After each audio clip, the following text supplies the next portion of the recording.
ગુજરાત સરકાર દ્વારા નમો સરસ્વતી યોજના છે એ પણ ચલાવવામાં આવે છે.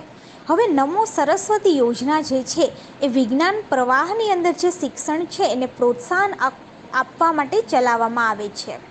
નમો સરસ્વતી યોજના અંતર્ગત વિદ્યાર્થીઓને 25,000 રૂપિયાની સહાય છે એ સરકાર દ્વારા કરવામાં આવે છે.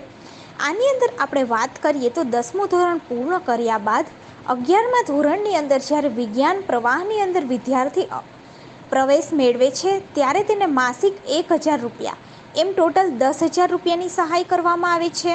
ત્યારબાદ ધોરણ 12ની અંદર માસિક 1,000 રૂપિયા એવી રીતે ટોટલ 10,000 રૂપિયાની સહાય કરવામાં આવે છે.